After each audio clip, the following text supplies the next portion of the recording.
Continuaremos agora com o painel Fatores Críticos para a Produção Sustentável e Avanço na Agenda de Cidades Inteligentes, que aborda a macrotendência das chamadas Smart Cities. Para discutir esse assunto, nós chamamos ao palco os palestrantes John McDonald, gerente de desenvolvimento de negócios em Smart Grids da GE Grid Solutions, e Rodrigo Palos, CEO da Cargo BR. Por favor, venham até o palco.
É com vocês. Bom painel.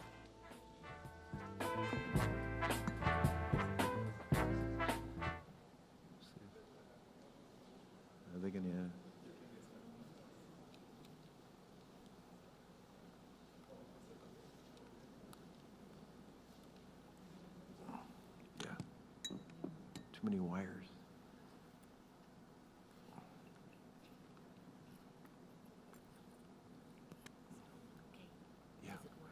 Ready to start? Okay, okay.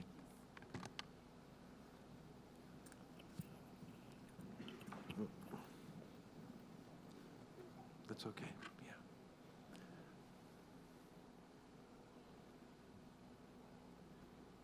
There we go. Good morning.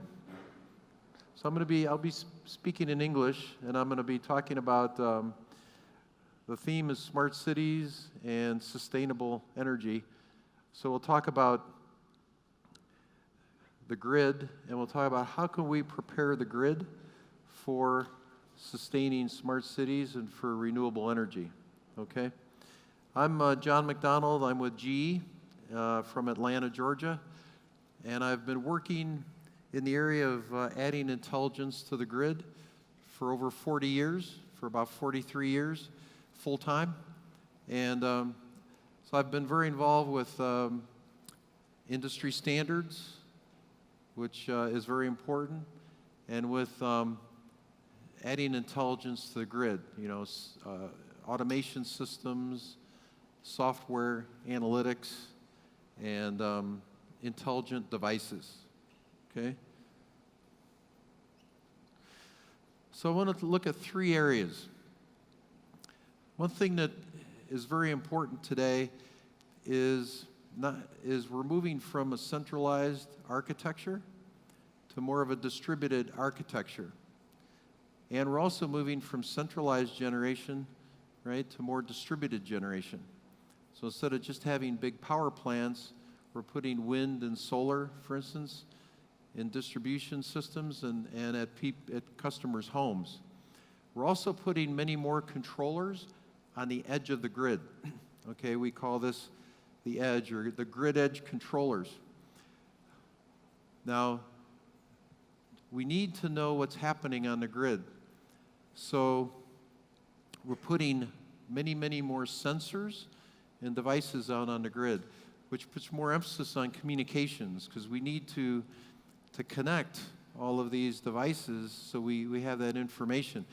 When we put photovoltaic panels, or we put wind turbines, we need to know what's happening at those points and have that information come back to the utility. So we call this observability. We need to know what's happening.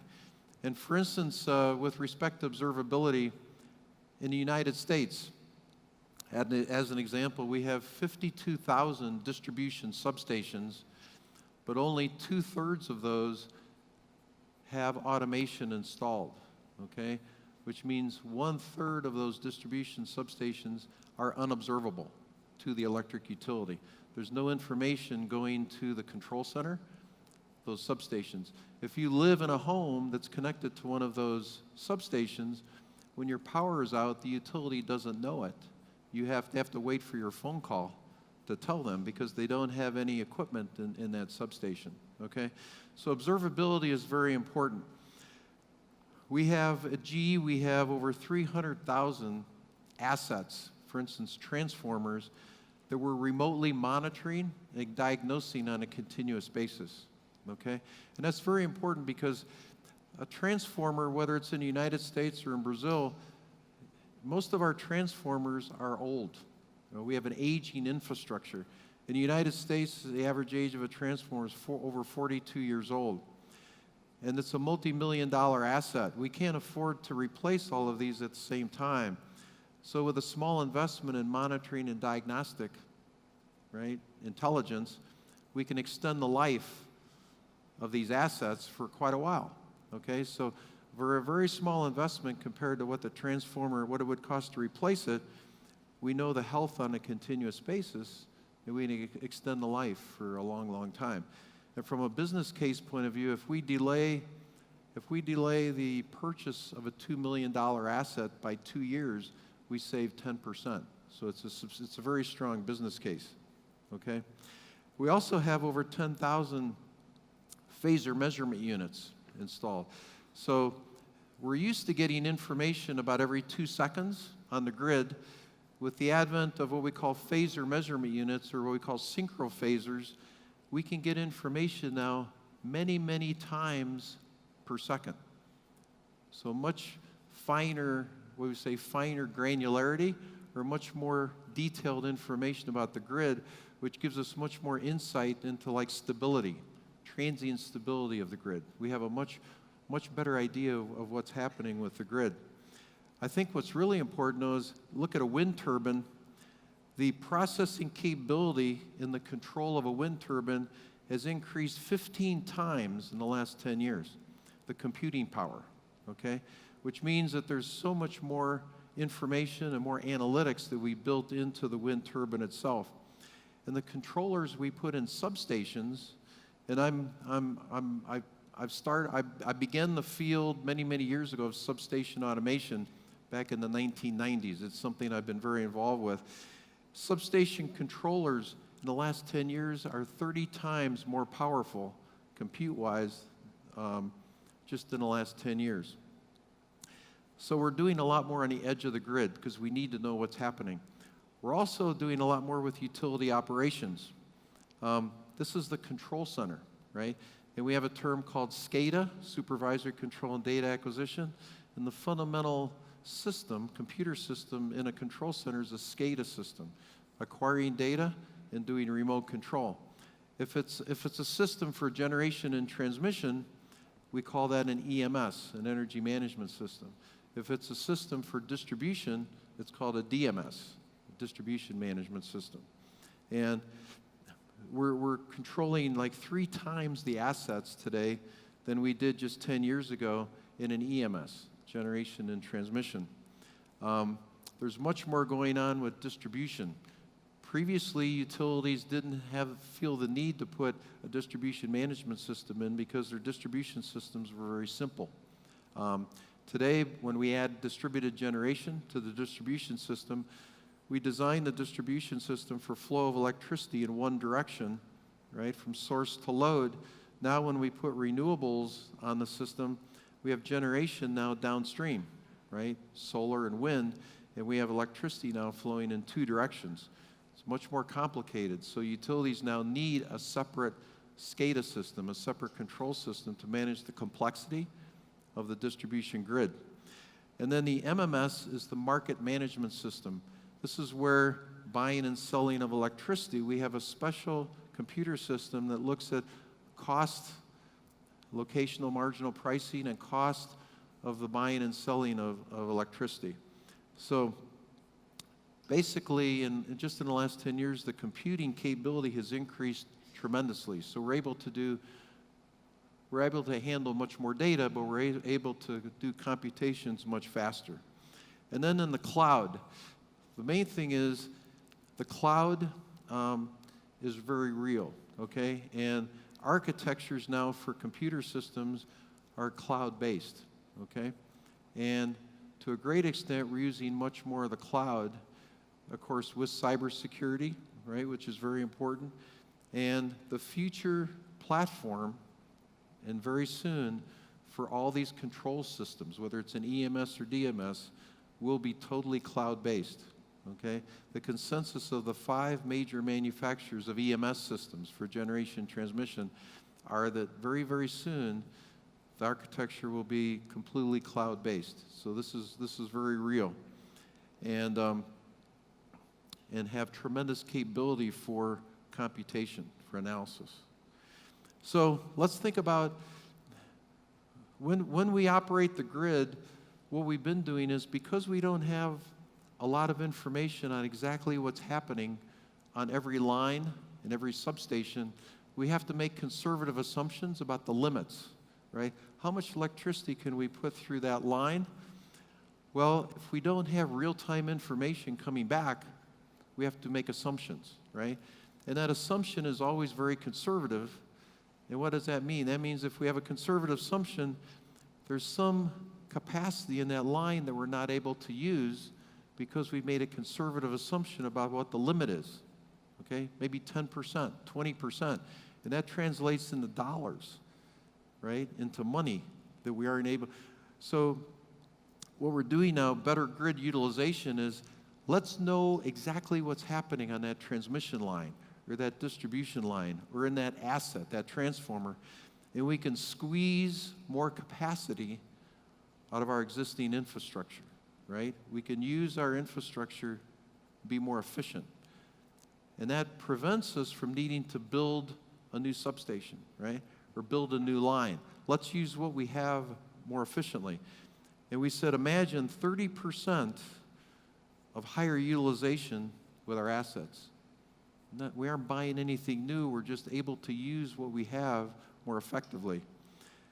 What's very important in Brazil, United States, everywhere in the world, is renewable energy, right? It could be on the transmission part of the system, could be on the distribution, or it could be on the rooftop of your home, right, with photovoltaic panels.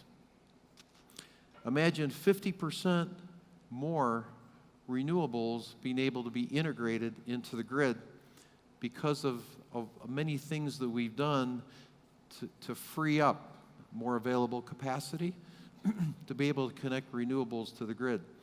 For instance, in Hawaii now, we're doing a lot of work on voltage control because the state of Hawaii has a goal of having 40% of all of their generation, 40% of all their generation to be from renewables, okay? That's their target. And by doing voltage control on our distribution system, we can free up capacity on their existing system to handle more renewables. Not having to build new lines, but just being smarter about what we're doing. And then better reliability. We did a survey a couple of years ago at GE, and we asked thousands of customers in the United States. We said, how many of you would be willing to pay $10 more per month on your electric bill if all of that extra money went to the utility to make the grid more reliable, right? More resilient. The word is resiliency. And in the eastern half of the United States, the eastern half, 41% said, yes, I would pay $10 more per month to the utility if I'd have less outages, right? Or if when we had an outage, it was a shorter duration. So imagine 50% fewer outage hours, greater reliability, okay? And this is a metric. We measure this every quarter, and it's published with every electric utility. 2 metrics. One is for every duration, or for every outage, what was the duration of the outage? And then the second metric is how many outages have there been greater than 5 minutes. Okay, we keep track of that, right? So there's a lot of emphasis, right, on improving that. So if I have an idea for a project at GE and I go to an electric utility customer and I say, here's new technology that I think would help you, there's 3 things that the utility is going to ask me, right? One is, what's the cost of the new technology? What are the benefits that I will receive? And how many years will it take for the benefits to exceed the costs? What's the payback period, right? So 2 things that are important is the benefit-cost ratio. Hopefully the benefit-cost ratio is much greater than 1, right? I want the benefits to be much greater than the costs, but I want the payback period to be short, maybe 3 years, not 10 years or 15 years. The second part of this, the utility will say to me, John, for every $1 I spend on your new technology, how many minutes will you reduce my outages, right? Fewer outage hours, but how many minutes? The metric we use in the United States is called SAIDI, System Average Interruption Duration Index. It's part of an IEEE standard, 1366, which is the reference for the metrics on how we measure system reliability. So say, for every $1 I spend, how many minutes of SAIDI will you save me? Will you reduce? How will you improve the reliability of my system? And the third thing is, for every $1 I spend, how many millions of tons of carbon dioxide will you prevent from going to the atmosphere? Because I want to help the environment, right? I want to make sure that whatever your technology is helps the environment. So we look at costs, financial aspect, reliability, and the environment, okay? So let's look at these 3. Better grid utilization. We can relieve congestion on the transmission system without having to build another transmission line and without having to reconductor the line. And we have a number of non-wires alternatives, right, to relieve congestion, okay? Non-wires alternatives. And that's what we want to make. We want to utilize the grid to a greater extent. We use the phasor measurement units that give us much more detailed information to have a better idea of what's happening on the grid. The main thing we're doing today is getting real-time information on that transmission line or that substation, and the limits we're using today are dynamic real-time limits. They're changing. As the ambient conditions change, the limits change. But it gives us maximum effective utilization of the capacity of the grid in real time, okay? Not a conservative assumption that we use, but based on real-time conditions.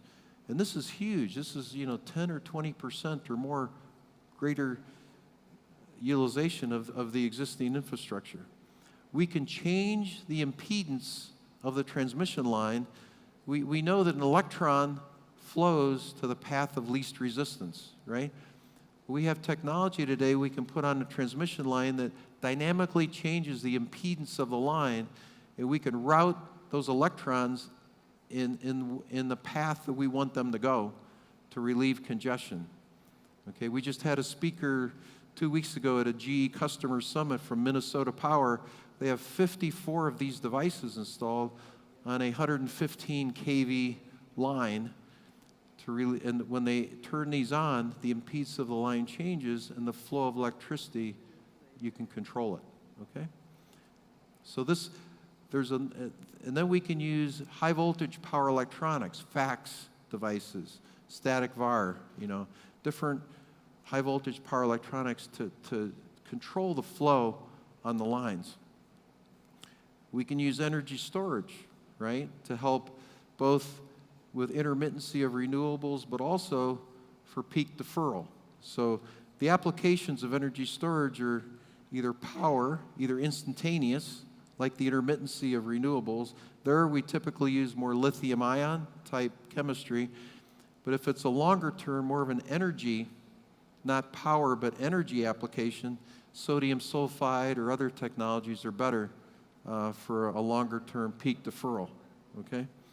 And then we want to unlock real value. So we've developed tools that we can look at specific situations with computer analytics and modeling with new business models. We know that there's new participants in the marketplace, aggregators, right, that are aggregating the load and using it for dispatch. And also things like BitChain and Bitcoin, right, for market transactions, and some of the new things that are happening, and how can we optimize those, okay? So then let's look at renewable energy. We have more technology today with renewables, so we say the renewables are more grid-friendly. They can ride through faults. We can use inverters today for volt-var regulation. An inverter is a very good source of reactive power that we can use for voltage support, ramp rate controls.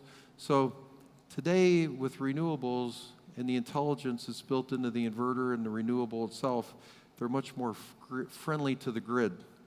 Then we have a number of ways we can optimize the system with intelligence that we've built in. And high-performance computing, we can do, much, as we said, much more computations much faster. One of the real challenges, as I mentioned, is Hawaii. We're doing a lot of work in Hawaii with the different islands because of their 40% target for renewables. But the real challenge is when you have a grid that's an island.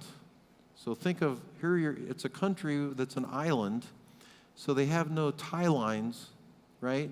They have no support from another utility.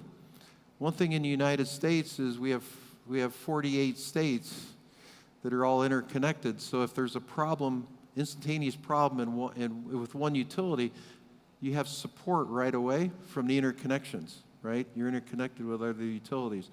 If you're an island, you don't have support from anyone else. So your frequency is much more volatile, right? And if there's a disturbance on your system, you could have a blackout, right? You could have a serious problem because you have no support from anyone else. So when you have 40% renewables and you're an islanded system, it's a very challenging situation. You really have to study, right, what the stability issues and voltage support and things like that, because the renewables are intermittent. So we're doing a lot of work there. And then reliability of the system. We want to, the main thing is we want to be able to predict problems before they occur. What we've typically done in the industry is we wait for the problem to happen and we react to it, and then we fix it. But now we're using health information on a regular basis of transformers and assets and doing predictive maintenance, right?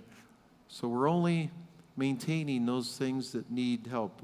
We've shifted from time-based maintenance to now condition-based, only based on the condition of things. Reduce the outage duration. On the distribution system, we have logic where we can detect the fault, locate the fault, isolate the fault, and then restore service all within a minute or two, okay?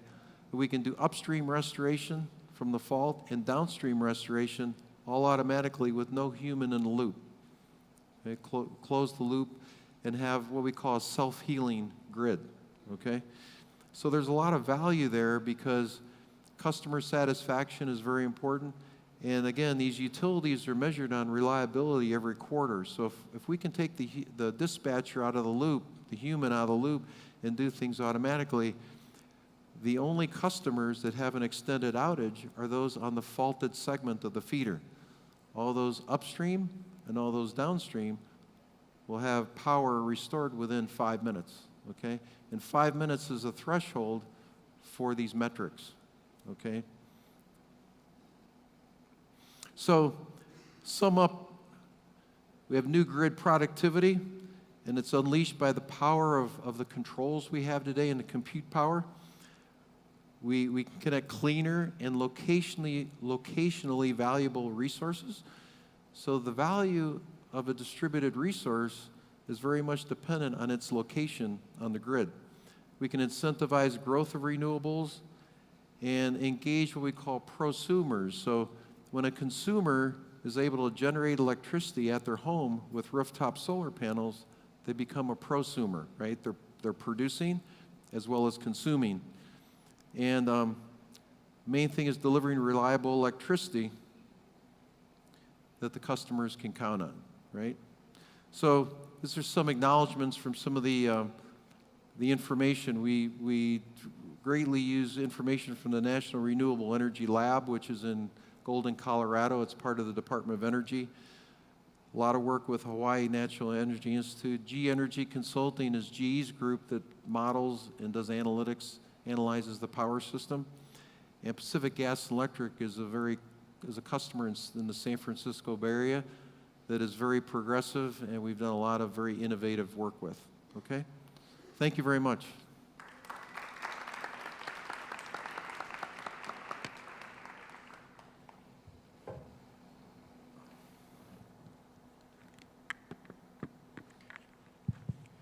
Bom, boa tarde.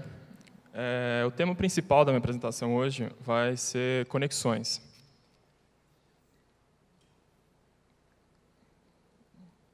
Como eu faço aqui para passar ali?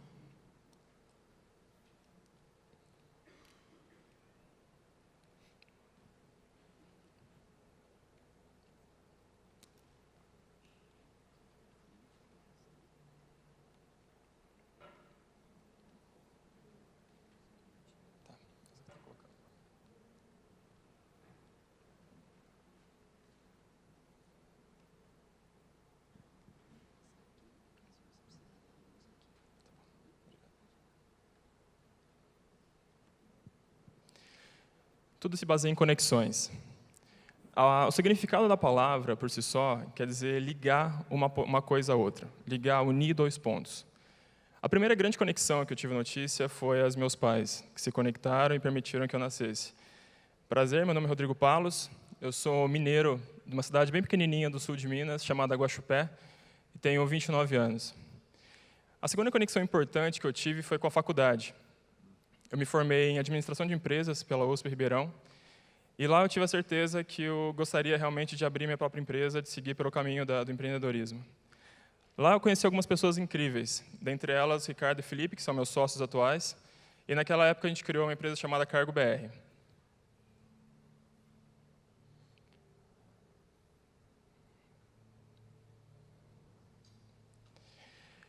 O que a Cargo BR faz, basicamente, é ocupar o espaço que a falta, a ineficiência de informação deixa no mercado. Principalmente no mercado rodoviário, que é o nosso. Hoje, as duas grandes pontas desse mercado de transportes rodoviários não se falam muito bem. A ponta do embarcador, que é a empresa que precisa mandar carga para outros destinos, e a ponta do transportador. Essa parte de cima do slide mostra como essa comunicação era feita há 30 anos e, basicamente, como ela é feita hoje ainda. Então, uma empresa ou uma pessoa que precisa enviar uma carga por transportadora precisa conectar uma empresa, uma transportadora. Essa, muitas vezes, vai atrás de outra, que vai atrás de um autônomo, e é só então essa carga entrega no destino final. A conexão fica muito longa e muito precária. Se você precisar de qualquer informação, seja ela rastreio ou qualquer coisa que aconteça na carga, até essa informação ir e voltar entre todas essas partes, pode se perder muito e é muito demorado, principalmente. O que a gente faz, nesse caso, é linkar uma ponta e outra diretamente, facilitando essa comunicação e deixando muito mais prático todo esse comércio entre as partes. Bom, eu não era do mercado antes de abrir essa empresa, minha família não é desse mercado de transportes, mas o tamanho que esse mercado tem no país e o tamanho da ineficiência que esse mercado tem fez com que eu buscasse algumas soluções e começasse a aprofundar mais nesse setor. Para você ter uma ideia, essas são fotos reais, bem atuais, do terminal de cargas da Fernão Dias. Esse terminal de cargas é o maior terminal do Brasil, fica aqui em São Paulo, possivelmente um dos maiores da América Latina. E é exatamente assim que se faz comércio lá hoje. Esses papéis que vocês estão vendo aí são cargas que as empresas ligam lá para os agenciadores de cargas, falando, tenho 20 toneladas de milho para Salvador, tenho 10 toneladas de algodão para Santos. Essas informações são colocadas em papéis sulfite, coladas na parede, daquela maneira ali exatamente, e do outro lado ficam os transportadores, seja autônomo ou transportadora, escolhendo a carga no olho, pega o papel sulfite e leva até a pessoa falando assim, quero essa aqui, e aí então o transporte é feito. Bom, é o mesmo jeito que se faz negócio há 50 anos atrás, absurdamente ineficaz. Isso, obviamente, traz uma falta de ineficiência absurdamente grande para todos os envolvidos na cadeia. E esse é um dos principais números que me fez olhar um pouco mais esse mercado. Então, de um lado, a gente tem transportadoras que não conseguem acessar de maneira eficaz a carga, os embarcadores. E, do outro lado, a gente tem os embarcadores, que muitas vezes não conseguem saber qual transportador é melhor para cada região, se aquele preço que ele está pagando realmente faz sentido ou não, está na média do mercado ou não. Essa dissonância faz com que 46% dos caminhões hoje no Brasil rodem vazio. É absurdo pensar que a cada 2 caminhões que você vê na estrada, nas pistas, um está completamente vazio. Isso, logicamente, gera um custo altíssimo, tanto para a transportadora, que tem que ficar andando com uma mercadoria cara, que é um caminhão, batendo lata, e, obviamente, muito caro para o dono da carga, que poderia pagar um frete muito mais barato se isso fosse mais otimizado. E por que eu venho falando tanto de caminhão, né? Porque hoje no Brasil, 60% de todo o PIB, toda a mercadoria, é transportado via modal rodoviário. Isso deu início, basicamente, em mais ou menos na década de 50. O cenário naquela época era de transição de capital. Então, a capital, que era no Rio de Janeiro, estava sendo transferida para o Centro-Oeste, uma região ainda remota no Brasil naquela época. Havia uma necessidade muito grande de integração nacional. Então, as regiões não se falavam, não se conectavam muito bem, região norte com região sul, com região nordeste. Não existia uma conexão de qualidade naquela época. E a indústria estava se desenvolvendo muito rápido, principalmente a indústria automobilística. E naquela época fazia muito sentido olhar para esse modal, porque o petróleo era muito barato. Então, a maneira mais rápida de conseguir atingir todos esses objetivos era investir em rodovia. E assim foi feito. Então, como vocês podem ver no mapa, parte dos objetivos foram realmente atingidos, as regiões se integraram, mas talvez um ponto importantíssimo que não foi levado em consideração na época foi o custo de manutenção de rodovia, que ele é bastante alto e bem mais alto que os outros modais, rodoviário ou hidroviário.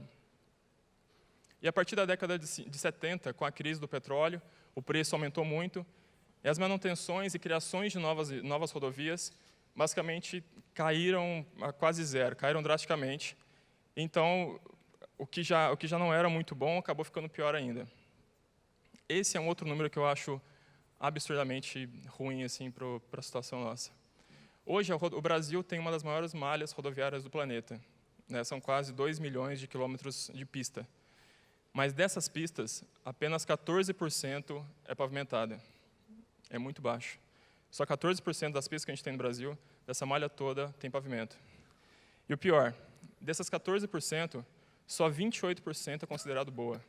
56% é considerado ruim, péssimo ou regular. Só 6% é considerado ótimo. Então, isso exigiu que a iniciativa privada interferisse, entrasse nesse mercado, para conseguir diminuir, basicamente, seus custos. Né? Então, foi a época que abriu-se concessões para as rodovias, liderado por São Paulo, basicamente, Paraná, Rio e Minas Gerais. E aí vocês podem ver, tem uma comparação das pistas privadas, das pistas públicas. 48% das pistas concedidas, né, em concessão, são consideradas ótimas. Completamente o oposto uma coisa da outra. Bom, isso gera custo. Né? O custo operacional, obviamente, sobe muito.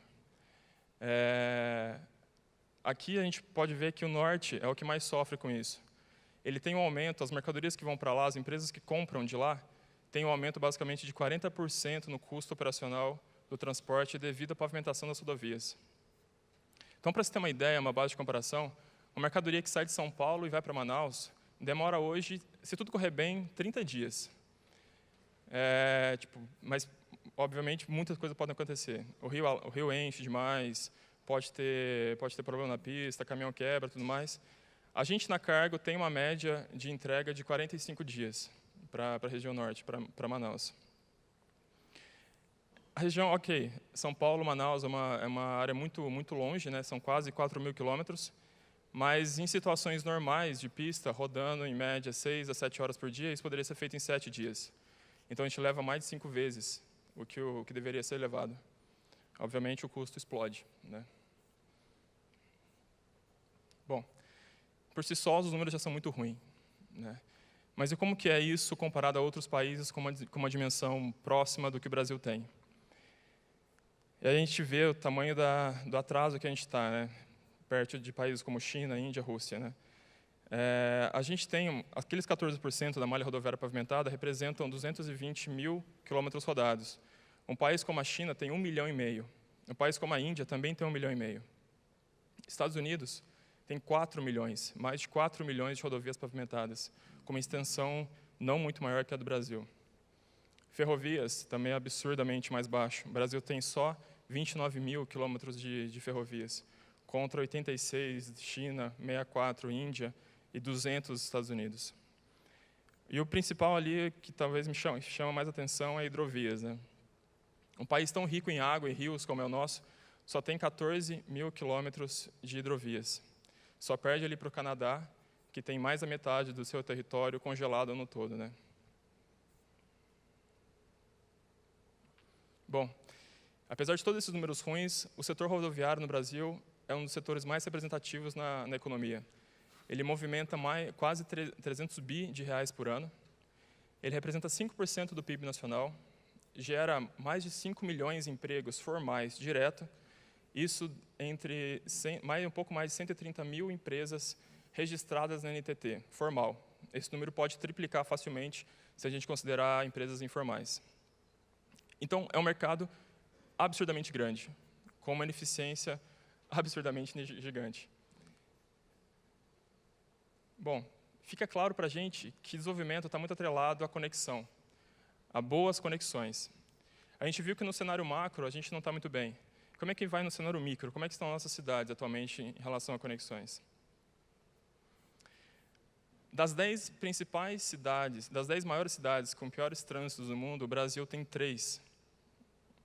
Liderado pelo Rio de Janeiro, depois vem Salvador e Recife. Então, dentre as 10, a gente tem 3 das piores trânsitos do mundo aqui no Brasil. São Paulo fica em 58º. Então, o paulistano médio hoje gasta em torno de 30% a mais no tempo que levaria normalmente por conta do trânsito. Uma pessoa que mora no Rio gasta 47% a mais no tempo normal de trânsito, né? Isso gera consequências muito grandes, tanto para pessoas quanto para a economia. Esses dados aqui são basicamente de São Paulo, são unicamente de São Paulo. Então, um paulistano hoje gasta, em média, 3 horas por dia no trânsito. A poluição, o aumento de poluição, causa problemas respiratórios que levam à morte de mais de 4.000 pessoas por ano. Uma pessoa que tem um carro gasta mais do que ele gasta normalmente, né, com manutenção e tudo mais, R$ 930 por ano somente com o trânsito, em combustíveis e manutenção, somente parado no trânsito. É um custo adicional que um dono de um carro tem em São Paulo. Isso, obviamente, gera uma infelicidade muito grande. 58% dos paulistanos hoje falam que o trânsito é o principal motivo de infelicidade deles aqui na cidade. Isso reflete diretamente na economia. Um trabalhador brasileiro que não consegue se movimentar, não consegue se deslocar e tem essa tamanha infelicidade no local que mora, obviamente produz menos, né? Hoje no Brasil, um trabalhador médio produz 1/4 do que o americano produz, metade do que um chileno produz. Obviamente, tem outros motivos, né? Não é só o trânsito, como burocracia, tecnologia, qualificação, mas infraestrutura produtiva e infraestrutura de transporte são dos principais motivos para essa baixa produtividade no trabalhador brasileiro.